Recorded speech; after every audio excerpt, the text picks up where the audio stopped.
Hello and welcome back to what's our podcast called? Remake Hot Take. Okay. Hello and welcome back to the Remake Hot Take podcast. On this episode, Marriya has amnesia. Yes. Where we recreate our favorite media. I'm Marriya Schwarz. And I'm Brooke Rees. So today we're talking about the Netflix movie Your Place or Mine. So what did you think of this? I guess we could call it a film if you would like. Yeah, we could call it a film, more like a collection of what my hypothesis was. Is that okay? So, first of all, I was like, oh, we should watch this movie, another Netflix one. We've been doing a couple of those recently, and everyone was talking about these promotional like red carpet photos of Reese Witherspoon and Ashton Kutcher. And Did you say Kushner? Kutcher? Kutcher. Is it Kutcher? Kushner is like the Republican guy. I said Kutcher. Is it not Kutcher? Is it just Kutcher? No. Oh, Pretty sure okay. it's Kutcher. Okay. I don't spend too much time thinking about Ashton, but Reese Witherspoon and Ashton Kutcher on the red carpet, and everyone was like, it looks like these two like hate each other, have never met, don't like each other, don't want to touch each other. One of them has cooties. And that was carried on. Like that may have been intentional promotional material because that was the vibe throughout the entire thing. So my hypothesis is that you know, not necessarily bad acting, just that none of them were actually in the same room at the same time. That's my hypothesis, is that this was made where every single actor was just in a bubble. They were not in the same room at the same time, and that they were acting to nothing. Like it was just an empty room, and that through movie magic, for some reason, like none of their schedules lined up. Like it was just a situation where they were like, guys, unfortunately, we just have to move forward. Like we have a deadline. We're just going to make it work with the power of editing. And that's like what they put their faith into. And it really shows because nothing in this movie works. And it quite literally feels as if they were talking to empty rooms and stitching them together, because like the timing is off. The way that they like respond to each other just doesn't, it's not like flowing well. So I think that was in fact the first time that Reese Witherspoon and Ashton Kutcher were meeting. They did not see each other before that. They met on the red carpet and they were like, hey, like, what are you for? Like, what are you here for? Like, they didn't even know they're there for the same movie. They thought that they were cast as someone else. So yeah, it was just overall first impression before we dive into it was this was one of the worst things that I've seen recently. But not even like in a fun and flirty bad kind of way. Not like in a nostalgic, like, you know, Twilight's not that good. The acting's pretty stunted in there too. But Twilight looks like poetry compared to the acting in this one. Like Kristen Stewart was giving it her all. She deserves an Oscar nomination for that performance compared to this. So it wasn't even bad in a fun way. It was just bad in like a boring way. Like I wish I got that hour and 43 minutes of my life back. Maybe scheduling was tough, so they all had to film separately. It was actually originally called Your Place or Your Place or Your Place or Your Place or Your Place. It was. It was all, they just all filmed it over Zoom. Literally, I was like, was this like peak pandemic? Because that would freaking make sense. I was like, I don't know when they shot this. It's being released in 2023, but I think it was shot like March 14th, 2020, when no one could go near anyone yet. But yeah, what are your overall first impressions? I didn't love it. I think the idea was good. I think the idea had promise. Do you think it did? Because like, do you mean just like the initial pitch? Because the plot on paper, not good either. Where's like the conflict? There's no conflict. Best friends to lovers is Okay. what had interest. So like the first thing that they wrote on the board Yeah. had potential, and then everything after. It was just really lazy. Mm-hmm. And like, I mean, so for me, I think the concept was good because I myself have like a fear of commitment. Mm-hmm. Like being on dating apps is a lot of anxiety. Like I describe myself like, you know, that whole thing where there's like a frog in hot water and you can't just drop him immediately in boiling water. You have to like slowly turn up the heat. Yeah. That is me and relationships. Like we have to be dating for several months before I'm even aware that we are actually dating. So honestly, this is maybe my ideal timeline Okay. in this movie.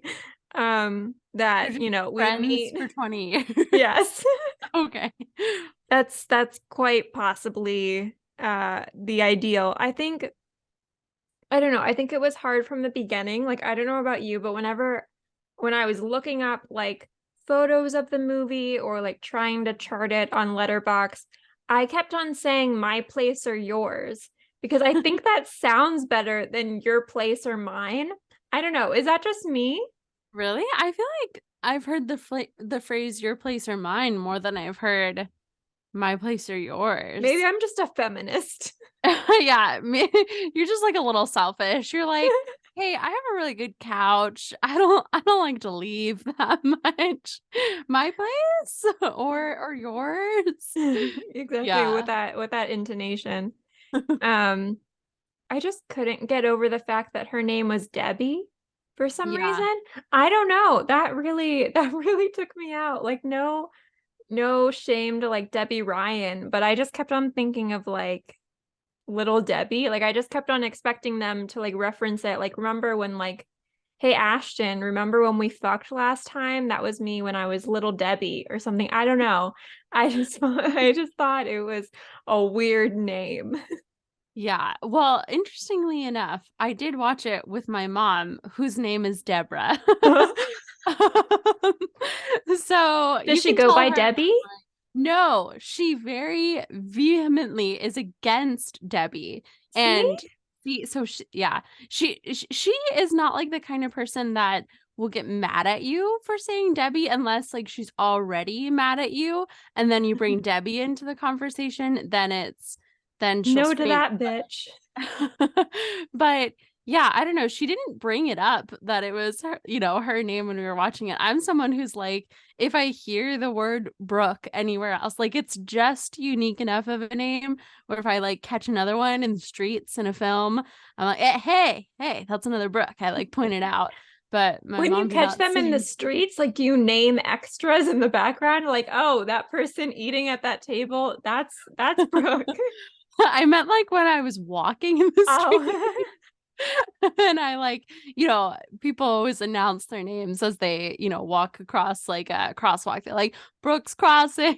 And then if I see them do that, I'm like, hey, Brooks also crossing this way. Maybe And it's just does that happen when you actually cross a brook, like a stream? a small river. Yeah, I say Brook crossing Brook. And then if there's another brook on the other side, it's just one heck of a party. We laugh and laugh and laugh about it. Wow. But yeah, my mom didn't mention anything about the main character being named Debbie. Maybe she's so far away from identifying as a Debbie herself, being a Deborah. But yeah, she I think used to go by Debbie when she was younger. So maybe she really identifies with the younger Debbie persona. But yeah, it was kind of a weird name. I think of not necessarily little Debbie, but I feel like older women like around my mother's age are Mm. more so Debbie's. And she was only supposed to be like what, in her 40s? So Yeah, it felt like such an older name. I don't know. Yeah, I just felt like the whole thing was very, very lazy. This was literally I copied down the dialogue. Tig Notaro, who also has no characteristics other than being Tig Notaro and liking coffee. Um, she says, "You're on vacay." what? No, I've told you this so many times. Don't you remember? I have to finish this program so that I can apply for the senior accounting position in the school district. And then she's like, oh yeah, I forgot you told me that. Like, that's the laziest way to do that. That's like if we'll use the menu as an example, since that was last time. If Slowick was like, hi, I'm a line chef. And they were like, no, you're Slowick and you're the head chef at this restaurant. And he's like, oh yeah, I forgot. And that's how we That's introduced right. his character. And they were like, is there anything special on the menu tonight? And he's like, funny you should ask. I'm actually planning on murdering everyone. Let's see what happens. It's Yeah. such a lazy way to do it, where it's like, Oh, I've told you a million times, I'm your best friend, Mark. yeah. It was bad in every aspect. I like Reese Witherspoon. I think she's a good actress and she gives a lot of heart to her projects. She was trying very hard to give this film any redeemable qualities whatsoever. Ashton, I don't know. I don't really care about him. I haven't seen too many movies with him in it. Well, he But retired for like a while. yeah, he was doing some like weird activism, right? And not bathing his kids. That was a big thing. I was like, I don't think Ashton should be I don't remember his name in the movie. I was like, Ashton should not be watching your children. Like, he's not going to bathe your children, Reese. Like, Yeah. watch out. I don't know. I didn't think Reese did an amazing job. I Maybe think she hot was take. trying her hardest, but the lines that she had to deliver were just, I think I saw someone post about how unbelievable it was that she was supposed to be some like dowdy Debbie from like the suburbs, and how she like rolls up with like a jean jacket to like a fancy establishment. Like, it was so unbelievable for them, because I feel like in her like rom-com moments, she usually is someone that like it can take over and like command the situation. Like, if we're thinking of like a Legally Blonde scenario, she like walks in and has this like essence to her that, you know, she's not just some nobody suburban mom. Like, we don't feel like she has to find herself or like she seems well established in her persona. But I yeah. think it was just weird seeing like actors that I grew up with doing the same acting moves that they did when they were younger that really don't fully work when you're like 40. I don't know. Because I think like I kept seeing things like in that moment where Elle Woods is sitting and thinks she's being proposed to and Legally Blonde by Warner, she does this thing where she like narrows her eyes and she nods like she's paying attention, and she does that in this movie too, and it kind of works. Like, Elle is like trying to act like she's like a politician's wife or something. It doesn't work here, but she was like pulling the same moves where it's like, I don't know. It was just very odd. And then Ashton Kutcher, where he does the whole thing where his voice like goes slightly out of pitch, which is like what he does in Cheaper by the Dozen, and where he was like, Debbie, we're not gonna be friends anymore. I don't know. It just wasn't working here. Well, I love that interpretation. I just felt like it wasn't working. But it's like Reese Witherspoon herself is like a big reader. So I'm like, you were basically playing yourself. Why are we Reese's Book putting on these Club. little shticks? I don't know. I don't know. I Yeah, haven't conversed with her. Maybe she does the narrowing eyes thing. Maybe that's just her. that's just her trying to be herself. But It was very cringy to start with them playing themselves young. That was yeah, definitely a choice that was made. just the first like 4 minutes of this film, I was like, oh, it was just. It was using the like on-screen text of the like that also felt very lazy. It was like literally on-screen text of like, hey, this is the 2000s. Look at her gauchos or whatever she's wearing. Like, it was like, oh, we believe in the USA still, and we love capitalism, and she's blonde and he has a penis and they're gonna get together. But I was like, it just the on-screen little arrows and the text, Mhm. it was not even reminiscent of early 2000s movies. Like it just felt like the person that was making the film was like a Gen Z 21-year-old in the graphics department. And they were like, hey, we want you to have the vibes of an early 2000s film. And they were like, got it. And they were like zero in 2000. They were not born yet.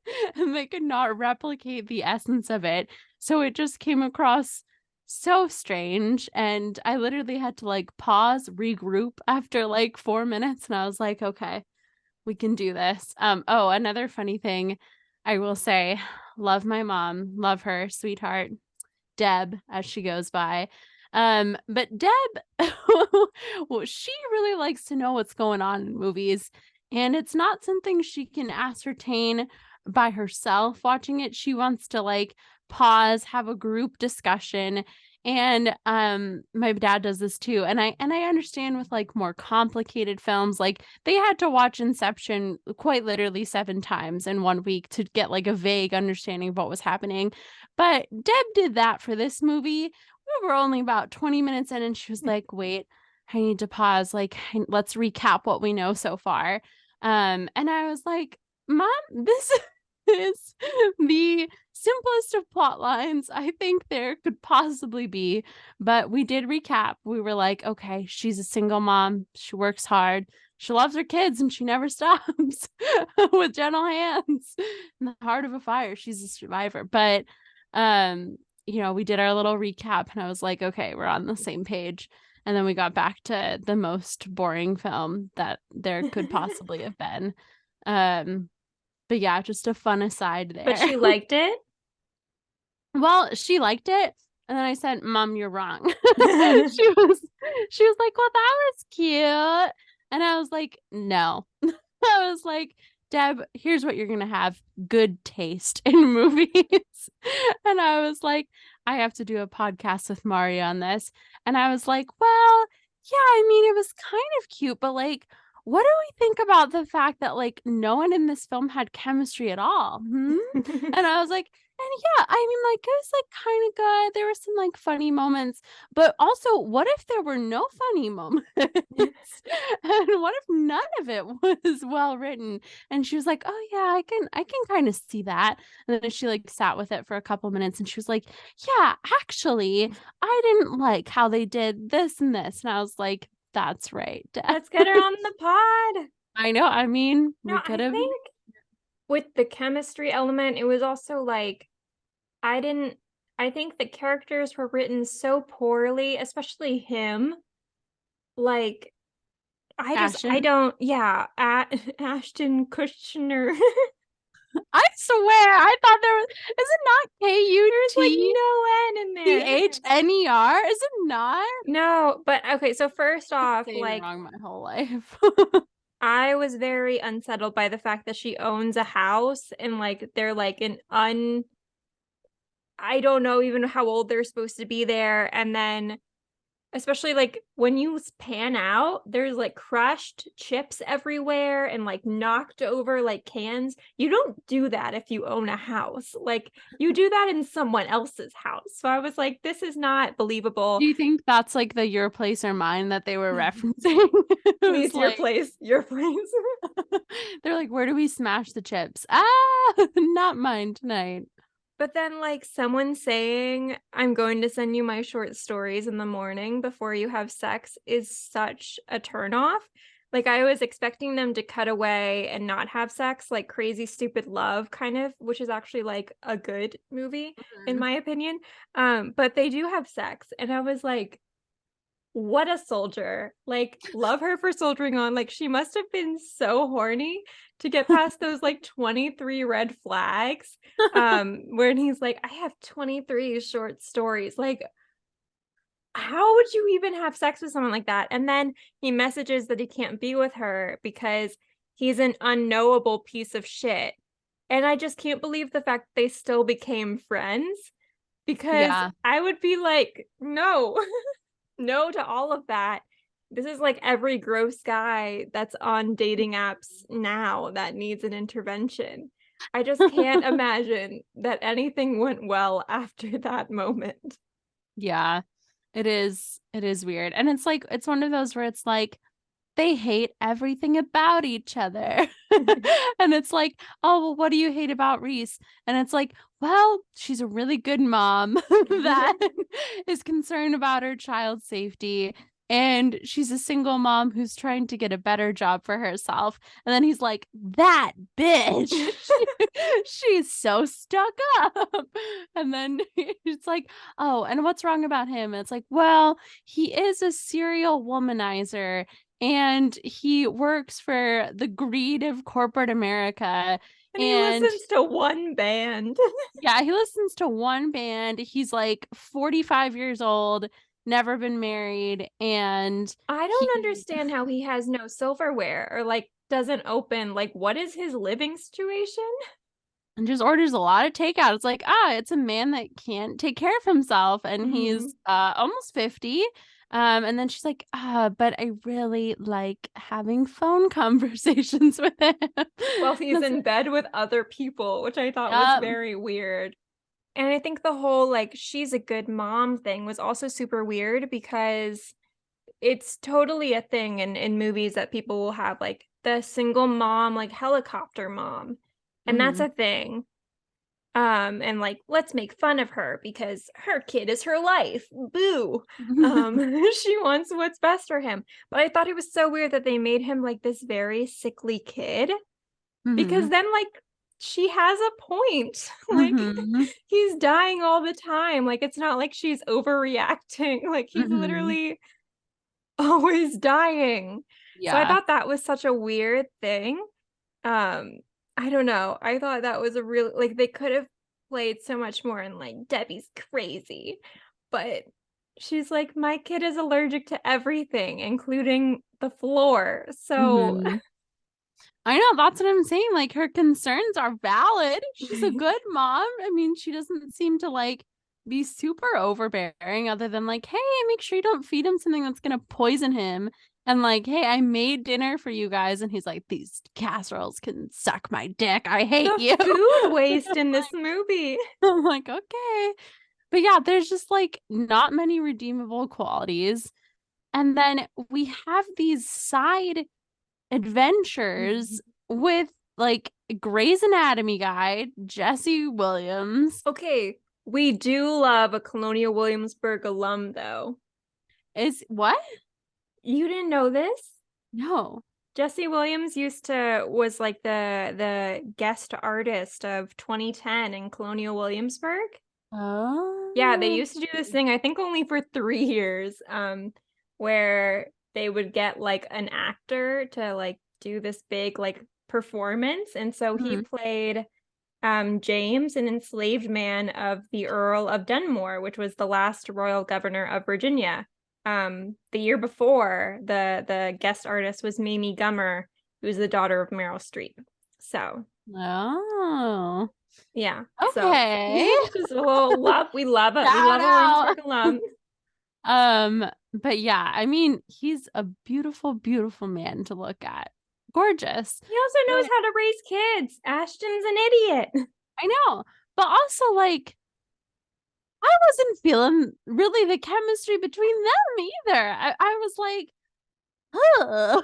Like every time they would talk, it was just like, because I honestly, I didn't think he was really giving like signals that he was into her, other than like once they're like, hey, can we go back to your place or mine? And then even then, he was like, are we doing this? And then they have their sexy time. But up until then, I was like, it's not even playing off as if he's like interested in her. It's like she's again this like crazy lady and they have to talk about this book deal. And I don't like that a part of it at all.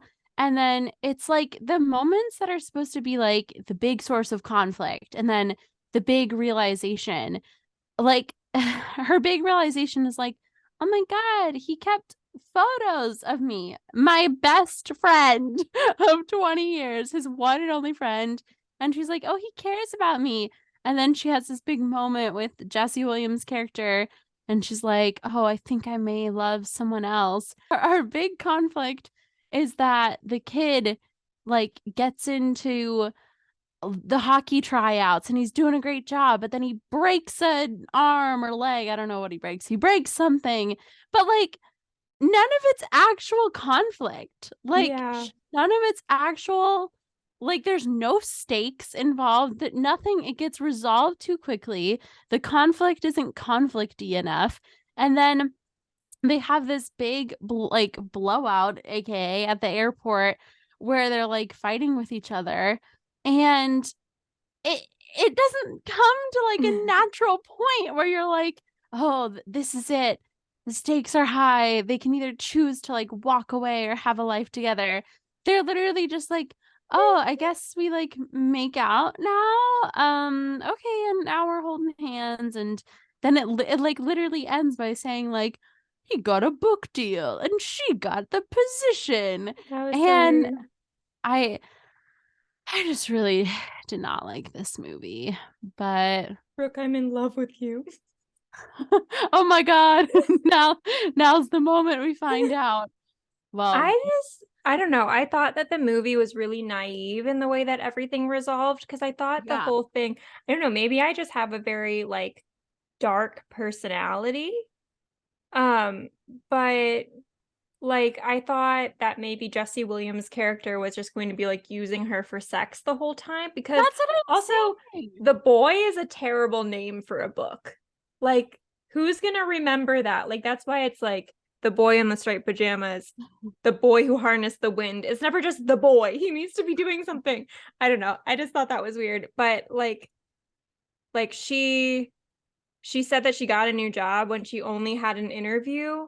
Mm-hmm. And also I also did research, but it's also like also implied that Macmillan is based in New York, so I don't understand how she necessarily stayed in LA. Also, she's never edited anything. Ashton Kutcher's character edited the whole book. So what just like she reads and that's her only Yes, qualification. Like there's no LinkedIn stalking, there's no resume, there it's is too easy. absolutely nothing. Oh, Um and the thing about her, it's like they had so many opportunities to have actual conflict. Like it could have been she sleeps with Jesse, she wakes up and she's late for her exam. It could have, should have been like, no, you can't take the exam now. Like you've mhm. wasted your time and your money, and then she has to figure something out from there. Then she gets the offer to do an editor, and she realizes that, you know, maybe it was a blessing in disguise that she wasn't able to take this accounting thing. But no, it's like she has sex with Jesse Williams. She wakes up, she goes in late, and then I don't know what kind of teacher it is. It seems like they're like a good way into this exam, and then she just pops up and they're like, oh, it's fine. And then she aces it. Yeah, I know. And then they're like, you finished this whole degree. But so it's like the degree is a plot point. And as Mm-hmm. someone who is trying to get their MFA, a degree is not a plot point. I'm really, and we never talk about it again. And the fact that Mm-hmm. she finishes before other people in the class when she was Yeah. late really pissed me off. The whole big tension was there was like, oh, I'm publishing this book for you and I haven't told you about it. Ah, I'm going behind your back. And it just like resolved so fast. He's like, Mhm. yeah, my ex-girlfriend mentioned that to me.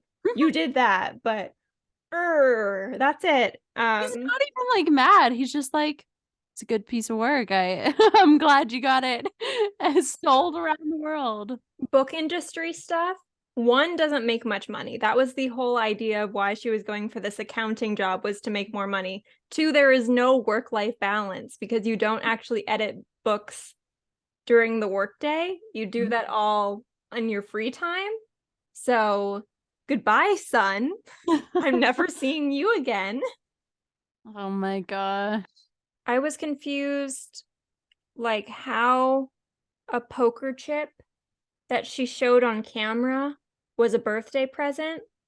Like, I know I've gotten bad birthday presents before. My dad once got me a book on how being quiet is powerful. But if someone just like showed, like, what if I was like, hey, Brooke, happy birthday? Aw, my favorite. Enjoy them for me. Just held up a pack of cookies.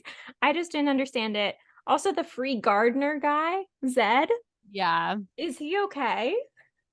No. And then, like, he says some kind of rationale of like, oh, I want to be with Debbie, so I'm just going to be here all the time. But then why would he still be gardening for their house after Ashton moves in? It's like the long game is off at this I point. like to think that he is open to a throuple situation with Debbie and with Ashton. He liked what he saw when they shared a beer. I do always like a movie where there's like a parallel between a person who chooses the family path versus a person who chooses the career path, like they did that with Family Man with Nick Cage. But in this one, like, I think that might have been what was kind of off of it, is that like Ashton chooses like no path. He's not really connected to a family. He's not at all connected really to a career because he leaves it every few months. Yeah. So it was just like, it was a very weird take on this. I also did not understand why Debbie couldn't get someone else to watch her son. As someone who was raised by nannies, nanny agencies do substitutes. They're not always amazing, but they do subs. And if like she was just gonna hire this, or she was just gonna bring Ashton in to follow a list, someone else could have followed a checklist. You're like, you should have outsourced that. Why does everyone have drunk parents in this movie? And why are they so casual about it? Yeah. Like there's that one line where Rees is like, as my drunk mom used to say, mind your business. And then we move on. Who wrote this movie? Like, I feel like that it's just like a beautiful, beautiful example that like film 101 students will be forced to watch so that they can go through and check off like every single basic writing like criteria that makes a good story, not even like a movie, just like storytelling. They're gonna go through and be like, no, didn't have it. No, did the opposite. Not there.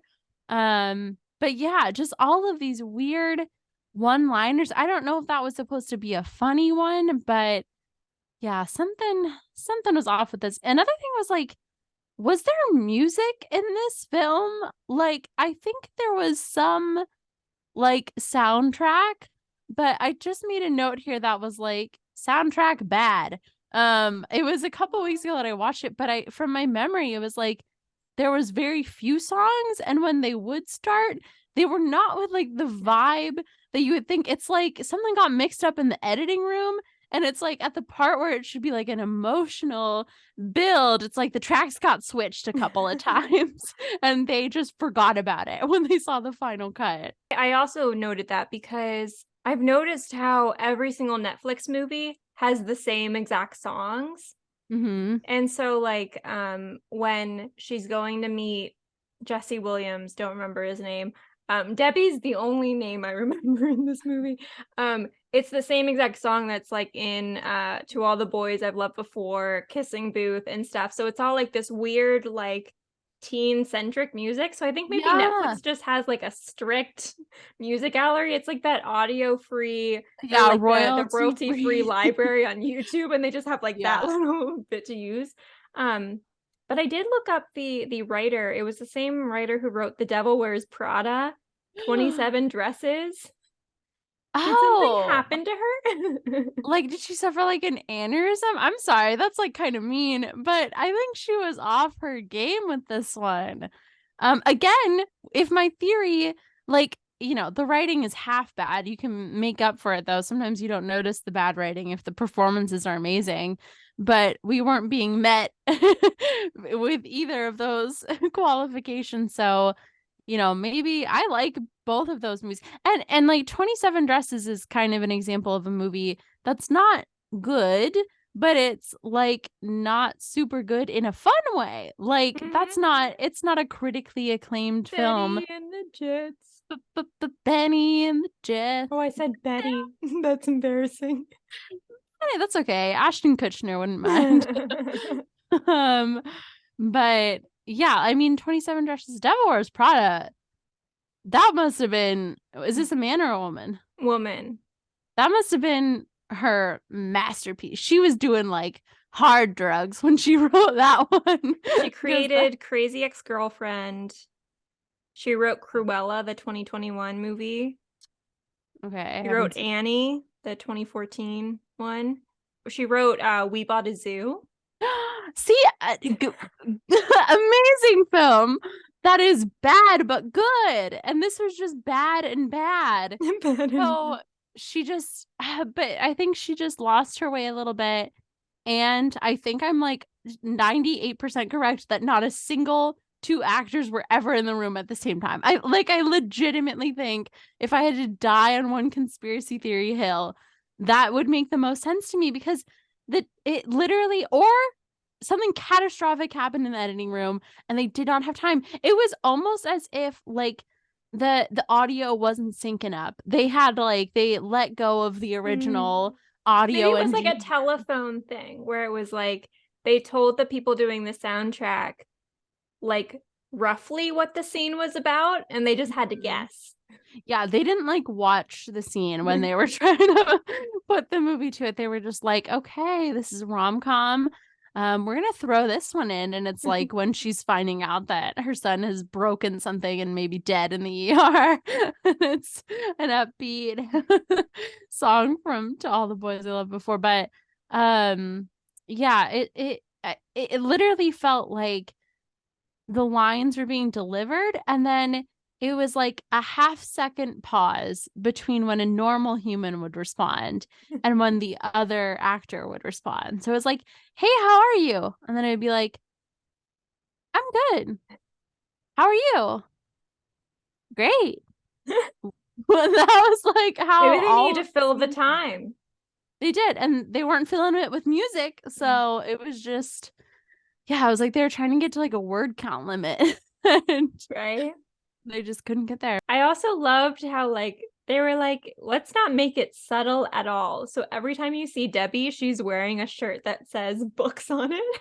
So that we understand she likes books. And then like the whole idea of like Ashton, he moved away because he's afraid of earthquakes. And then the like little son kid is like, hey, you look like you felt an earthquake. Who says that? Like randomly. It's like you look like you just saw a ghost. Like when he asked, like, hey, are you gonna move in with me and my mom? No one says, hey, you look like you just felt an earthquake. You look like you just saw a jump in the Richter scale. Yeah, it was strange. But all right, let's move briefly into how we would remake this. Yes. I mean, ideally, it doesn't get made. We stop it, not even on the cutting room floor. We just cut it when they're putting up the little sketches on the whiteboard. Like we said, right after best friends fall in love. But okay, I think my pitch, other than we cut it and then next step to actually make this a better film, they all meet each other beforehand. We have like a little group bonding exercise, maybe like a summer camp scenario where they go out, they have to have like code names for each other. They do a couple lanyards, and then the chemistry just inches up. Like the Pitch Perfect thing where they all have to like get someone out of a bear trap. I think that's in the second Pitch Perfect. Yeah, anything, just any sort of icebreaker. And we're doing better. But I think it should have been called Your Place or Pine, in which we show, this is a totally new idea. So this is a reality show concept. Reese Witherspoon can be there, but Ashton cannot. But this is called Your Place or Pine. And this is where we show pictures of guests' house. And they have to distinguish if it's their house or if it's a picture of Chris Pine. And they're side by side. You would think it's easy, but it's not. They're going to be disguised really well. Chris Pine's going to put a lot of effort into trying to look like a sofa. And it's going to be beautiful. It's like, is it cake? But it's like, is it my house? Is that my credenza, or is that Chris Pine? And then they're like, cut that sofa. And Yeah. Chris Pine dies a brutal on-screen death. Yeah, but he'll do a really good job of it. It's one But episode. no. We make it to episode 5 at least. Like the first couple of contestants, they got those eagle eyes. Then we get someone with like grandma and a couple cataracts. We bring her in and we say, Chris, I'm sorry, but we did have your lawyer sign the contract and you are contractually obligated to be sawn in half on camera. And then yeah, there's lots of blood. Rees is in the corner. She is the host of this show. So she does cry when this happens, but would that not, you cannot tell me that that is not a better bit of motion picture and / or reality TV than what this movie is offering. And they so could film remotely. that they could, and it's like they don't even have to use the movie magic. We're fully aware that Rees is on Zoom, like Any her audio soundtrack too.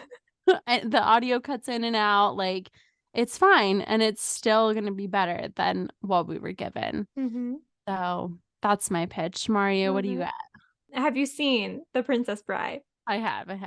So No. I was thinking, because Ashton Kutcher's story, even though it's like really terribly named The Boy, I think it's so much more interesting than any of the plot we have here of like a child whose father dies and then he's allergic to himself. So I think we focus on that and we do like a Princess Bride retelling where Ashton Kutcher is like the grandfather. Okay. And he reads that book to this little child who wants to just get out of bed and try out for hockey, but no. Yeah, it's actually perfect. So like we can keep the first 25 minutes of the film and then we never cut back to Rees. We have no idea what she's doing, but she'll come in later, like into the diegetic story. But yeah, I mean, Jack is the son's name, I think. He has all those allergies. That is perfect. He's getting told this story. I like that a lot better. Do you think the story for the boy was like just like another extra kind of little story that she had cooking? And she was like, I'm going to test this out with the audience. I don't know. And see how How it plays long was it in that oven? Why did he not expect her to open up the oven? I know. My first thought was like, oh my God, if I went to someone's house, I'd be like cooking up some nuggies or something. And I'd be like, shit, first of all, it would cause a fire. And then I'd open it up and I'd be like, well, there's your life's work, but were the chicken nuggets worth it? Depends on the brand. I don't know. I was worried that was also the only copy. And then she's just like giving it out to people. I see. That's what I thought too. I was like, oh, that's definitely going to be a plot point. It was going to be that, like, Jesse Williams needed to be evil. Someone needed to be evil. Like, no one was evil in this movie, and so Except I was for like, the kids.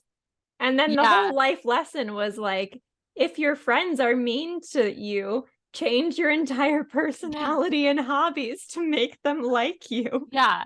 It was like, oh, if your friends dump you for not being in the hockey league, rejoin the hockey league.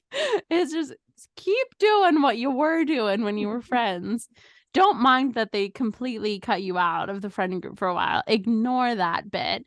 Reassimilate into the society. But yeah, it's like I thought it was gonna be, I was like, oh, well, most assuredly, there's gonna be a part where he gets the copy and he loves it, but he's actually evil because he's a New York man and money matters and it's all about the bottom line and he's gonna steal it from her. And like it's not intellectual property yet. He's gonna like sell it as his own and she has no other copies or something like that. But that didn't happen. It all just works out. He was just like, hey, I want to have sex with you. And also, it's okay if you want to be in love with someone else. I do have a job offer. That doesn't happen in real life. You get to sleep with him. You don't have to be in a relationship with him. And he gets you a job offer. It's literally like fuck, marry, kill with no kill. Yeah. I was like, there's got to be an evil part here. But I do like that. We deserve the boy. Right?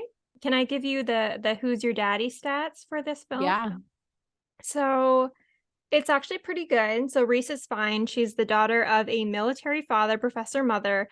She claims that she is related to John Witherspoon, who signed the United States Declaration of Independence. So maybe like old money kind of family. Ashton Kutcher comes from factory workers, so he's good. Steve Zahn, who plays Zed, the unfortunate gardener. Nothing crazy, minister father, bookstore owner mother. Jesse Williams and Zoe Chow both came from semi-visual artist families, so nothing super extreme. Tig Notaro's maternal great-great-grandfather was the mayor of New Orleans. And she's also a distant cousin of Gloria Steinem, but I don't think she was aware of that. Her background is actually more into like the music industry. She used to be a band manager. But instead of who's your daddy, it's more like who's your uncle. So Reese's son is played by Wesley Kimmel, who is the nephew of Jimmy Kimmel. So those are our stats. That's how he's brought into the network. Yeah. I thought he actually did a pretty good job though. Did you think? I think honestly, there was a lot working against him, but he tried his best. Yeah, honestly, one of the better acting performances of that film, I would say. So you did your uncle pretty proud. What you been watching lately, Marriya? So I saw the Harley Quinn HBO Max Valentine's Day special, which was fine. I really like the Harley Quinn animated show. Like Poison Ivy and Harley Quinn are pretty cute. It also made me realize that Joe Quinn, my fave, is literally just the ship name of Joker and Harley Quinn. So the story I am going with is that his parents were fans. And the last name was a part of their okay. It was the plan. Plan all along. His middle name is actually X. Joe times Quinn. Joe X Quinn. But I don't know if it's just like the HBO Max's release schedule, but I find that HBO Max animation series are like very dated lately. Like I found like this to be the case with Velma as well. Like the Harley Quinn Valentine's Day episode had so many Ted Lasso references, which like might have worked for like last Valentine's Day, but this time it just felt random. Velma had like lock her up jokes, so like that was very, very dated. Maybe it was pushed way back, I don't know. But Who's Your Daddy, it scores pretty well. Lake Bell, who plays Poison Ivy, her mom owns a design firm and her dad is a real estate developer. He owned New Jersey Motor Sports Park, which hosts like a bunch of pro racing stuff. So not too bad. I also watched You season 4 part 1. I don't know if you've watched You. I liked it. I think it's a good change from the normal way that the show works, which is like about a serial killer being obsessed with people. What's it about now? Well, this time it's more like a murder mystery. Like he's not necessarily the one killing people, but like he's being framed. Oh, what an interesting turn. He's like, guys, this one's literally not me. This is karma catching up to him. But I will say that You always scarily follows my life. Like I started the show maybe like last semester when I was like, I don't really want to focus on my creative writing MFA. I just want to watch this TV show. And his love interest that first season is a character who is a creative writing MFA who cannot write. And so this time I was like, You season 4, I hasn't fully been about my life lately. I'm committed to the MFA. I'm working on my thesis, which is a murder mystery. And this season, murder mystery, they're reading Agatha Christie, which I have to read for my thesis. So I feel like I'm being watched. I think you are. I would just check light fixtures for any potential bugging, because you at least deserve a cut of the profit. I agree. Then I don't even need the MFA. And I'm rich. No, yeah. I mean, you basically co-wrote the series. Who's Your Daddy stats? Penn Badgley. Is that even how you say his name? His dad was a politician. He was the Green Party candidate for governor of Washington in 2008. He also grew up homeschooled with Blake Lively, so there's With something Blake there. Lively? Yeah. They were Interesting. homeschooled together. Yeah, and Like then in they a went to Gossip Girl together. That's so interesting. And they dated for a while. Hmm. Yeah. So interesting. Um, Tilly Keeper plays this rich British lady, and her dad is Peter Keeper, who was one of the writers on Spitting Image, which was a British satirical television puppet show on ITV that won a bunch of like BAFTAs and Emmys. So those are those stats. I also watched Can You Keep a Secret, which is a Netflix film with Alexander Daddario. It's maybe one of my least favorite movies I've ever seen. Oh no. It's all about this girl who works in marketing, and she's quirky, and she's on this plane with this guy, and there's turbulence. So he's like, keep talking to me. And she's like, I'm like an actual girl with a human personality. And he's like, wow, that's different. And it's awful. And he ends up being the CEO of her company and falling in love with her. And she's like, you could be with anyone. You have no flaws, and all I have are flaws. But it's like Alexander Daddario. Who's literally like one of the most pretty people on the planet. He's like, I've never met anyone like you before, because he's never met anyone with a personality. He's like, you're so ugly. You have to rely on that. Um, so it was so bad. But Who's Your Daddy stats? Alexandra Daddario is the daughter of lawyers. Her dad was a prosecutor and former head of the New York City Police Department counterterrorism unit. Her grandfather was a Democratic member of the U.S. House of Representatives for Connecticut. So those are those stats. So I've been watching The Watchful Eye on Freeform, which is terrible. It's about a nanny who's trying to find like this hidden treasure in this apartment building that's maybe haunted. A great premise, but the acting is awful. You will be interested that the Gilmore Girls grandma is in it, but she's trying her best. Kelly She's trying Bishop. her best. Yeah. But the main character is pretty secretive. And so there was this line last episode where the other character tells her, you don't like to talk about yourself much. You're like a book still stuck in the shrink wrap. Which begs the question, where does she buy her books? So Costco.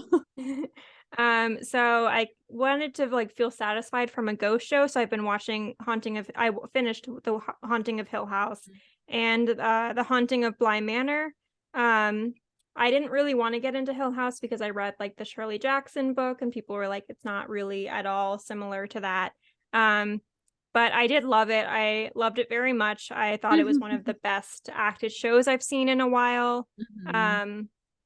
Literally did not realize until going on Reddit later that there were ghosts in the background that I think might have scared me. I was just like, not my plot, not my problem. But unfortunately, Who's Your Daddy wise, this is the nepotism show. So But they did a good job. It's in the genes. But Carla Gugino, who plays the mother, Olivia Crane, is the niece of Carol Merrill, who was a feature television game show model on Let's Make a Deal. Timothy Hutton, who played the father, is the son of Jim Hutton, who was best known for starring in the TV show Ellery Queen. He was also in The Twilight Zone. Elizabeth Reeser, who plays Shirley Crane, her stepfather is a billionaire salesman. Who was the owner of the Tampa Bay Lightning NHL team. Oliver Jackson Cohen, who plays Luke, is the son of Betty Jackson, who is a CBE and a famous English fashion designer. There's not too much on Michael Huisman, who plays Steven, but his brother is like this Netherlands footballer. Kate Siegel, who plays Theo Crane, her background's pretty solid, but she is the wife of Mike Flanagan, who is the creator and director of all the haunting shows. That's why she's like in everything. Victoria Pedretti is solid. But then I watched the Haunting of Bly Manor, which was like much more meh. I realized, like, you know how people are like afraid of like clowns? I personally am not, because I went to clowning camp at one point, but I think I'm afraid of like well-mannered British children. I don't know, they just freak me out. And so that like kind of made me a little bit unsettled. Well, we can't be friends because I actually went to well-mannered British children camp for just a short stretch of time, but an impactful one. This has never come up. But the girl who plays Flora is now the voice of Peppa Pig, which isn't really a who's your daddy thing, but kind of explains maybe why I was unnerved. So that's what I have been watching lately. What about you, Brooke? Not nearly as much. I've been going to bed at like 9:30 p.m. Basically I've just been watching reruns of Gilmore Girls. I like how I said reruns. Like I'm just binge watching through the beginning. You're actually like broadcasting it for yourself. You have like a TV schedule. Yeah. If you miss it, you miss it. Yeah. I'm like, well, I was gonna catch it, but I'm midway through like the 6:30 hour, and after this it's NCIS, so maybe we can catch it again. No, I'm just watching Gilmore Girls, and I have been very into Vampire Diaries with my roommate Megan. That's been like her comfort TV show since it's like was on. I think it only ended maybe like 5 years ago. When did it end? It ended more recently than Gilmore Girls, but I've been watching through that, which it's amazing. Have you seen Vampire Diaries? I have not, but I did a Vampire Diaries ranking article one time, so I am familiar with 30 episodes. The writing in this is, I mean, maybe not like maybe like the actual dialogue writing isn't phenomenal, but the plot point, they did not take a fucking break. Like we are in the first season, and they have had the amount of like twists and turns that an entire like 14 season run of a traditional show would have. I was like, you gotta be fucking kidding me. We're at like episode 22 and like 100 people have died. She's found out she's like adopted. She found out who her real mom is, who her real dad were. Like, people are turned on each other. It's just, they did not take one fucking break in that writer's room. They were like, and what if this happened? And we made it cool. And what if this happened? And maybe they're vampires and they've been working on this for years. It seems like that. Like, this took at least 50 years of taking like one piece of red string and tying it to another. But yeah, this it's is really what the good. Cullens were doing before Bella came into the picture. Yeah, they were like, we support your marriage and this relationship with the human, but we do not want it to interfere with our Wednesday brainstorming sessions. But yeah, it's really Bella, good. Do you accept Edward and the writer's room? And yeah, it is going to be the date night.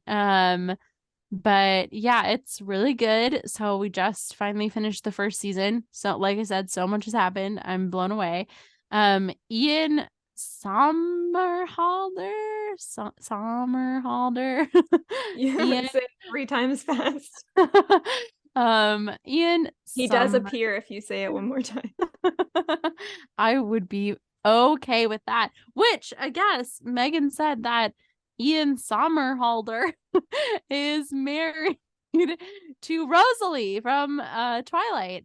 They are apparently married to vampires. But I said she's a firm believer that Ian is very attractive, which he is. So he plays Damon in Vampire Diaries, and I think Paul Wesley is the other actor. He plays Stefan. They're the two like main leads. I don't like his face. Which one? Paul Wesley, whatever. Okay, so Megan agrees with you. She doesn't like his nose. Yes, that's what I say. Yes, if you look at his nose, listen, as one weird nose haver to another, I'm not gonna fault him for that. We got to stick together, me and the noses. We have to stick up for each other. But something happened with his. It looks like he got surgery. And Megan told this to me before I had even started watching Vampire Diaries. She was like, this guy has the weirdest nose I've ever seen. And it looks like he had plastic surgery. His nose was already kind of weird before he had plastic surgery. And then you see it afterwards, and it's like they tried to fix something and they did not accomplish what they set out to do. And the tip of his nose is just like missing. Like it has like a weird ending to it. They were like, we don't quite know how to finish this off. Let's just not do it. It's just like your place or mine. They're like, we cannot figure out a plot point. Let's just have it be a happy ending. But I think I said that I thought that Paul Wesley was more conventionally attractive than Damon, Ian Somerhalder. And my roommate like lost her fucking mind. I thought I was gonna have to I thought I was gonna get evicted. Like it was like she was upset. And I think that he is attractive. He is attractive, but he has more control over his eyeballs than like a normal human should. And they like, it's almost like they're like, they got like a mind of their own, and they can like kind of like animatronically like pop out and like go to the side. Was that also plastic surgery? I don't think so. I don't think that was a cosmetic mistake. I think those are genetics. But I said that he reminded me of Toothless from How to Train Your Dragon because he has these huge eyes, or like and you want to fuck eyes. Toothless? No. So I do want to fuck Damon, who's the character, the vampire. Ian Somerhalder, I don't know his personality well enough, but it's Damon's personality in Vampire Diaries. Okay. He's not ugly. I was just saying his eyes are too big and are too powerful for me to be comfortable looking at them for an extended period of time. He would have to just rein in the eyeball movement a little bit. I just really like the nose conversation that you were like, we can't fault Paul Wesley for his nose. I would really love to see you in the Harry Potter world. Everyone's getting upset about Voldemort, and you're like, I know he has a weird nose, but let's give him a chance. And they're like, Brooke, this is not what we're talking about. I was like, yeah, everyone really hates this guy for some reason, and I think it's the nose. I think we're all being mean because of the nose. And they're like, no, he like committed genocide. And I'm like, oh, really? Or is it because of his nose? Because I think that if a man with a beautiful nose committed genocide, we would not be having these conversations.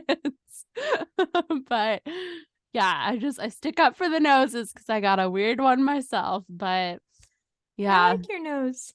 Thank you. It's quite large and beak-like, but we'll pursue plastic surgery later down the road. Oh, I'm not going to go to Paul Wesley's plastic surgery. It's like they took a problem and they just said, what if we just made a different one for you? But yeah, that about wraps it up, I think, right? That was a horrible movie. I would not recommend. Okay, cool. So, Brooke, where can we find you? They can find me at B_Reesecup on Instagram, ReesBrooke1 on Twitter. I think B_Reesecup on TikTok as well, which I've never posted, but we did a shout out to William & Mary 24 Speed Film Festival we did this past weekend where we had to do TikToks. And I had a great time making them. I had not opened, I go on TikTok all the time, but I had never clicked the create your own video and show the world button. Is that what it says? I think so. It's like, a very long button. For me, it's just like an inspirational message. It's like, Brooke, you have so much to give to the world. Let me see what it says. I think it's just a plus. Okay, so it does just say create video. And it does just say share your first video, record or upload a video with effects, sounds, and more. Your videos will appear on your profile. Create video. I thought it was a little more inspirational in my head. It is just explaining what a video is and that you should make one. But anyways, besides the point, I had a fun time doing that for our 24 Speed Film Festival. So maybe I'll get on TikTok and just start fooling around in there. You might see stuff from me as well. Out of all of that, we did all these different skits for the film festival. And honestly, I might be into ASMR. I might be doing an ASMR channel. I'm not known for being particularly quiet, but I can switch it up. I can do a personality change here. So yeah, be on the lookout for potentially an ASMR video, potentially a cooking compilation. Probably not tarot card reading. That was another one we did, but I don't see that in my future. That's as far as I can see. If you would like to see our video, we have a screening March 4th at 9 p.m.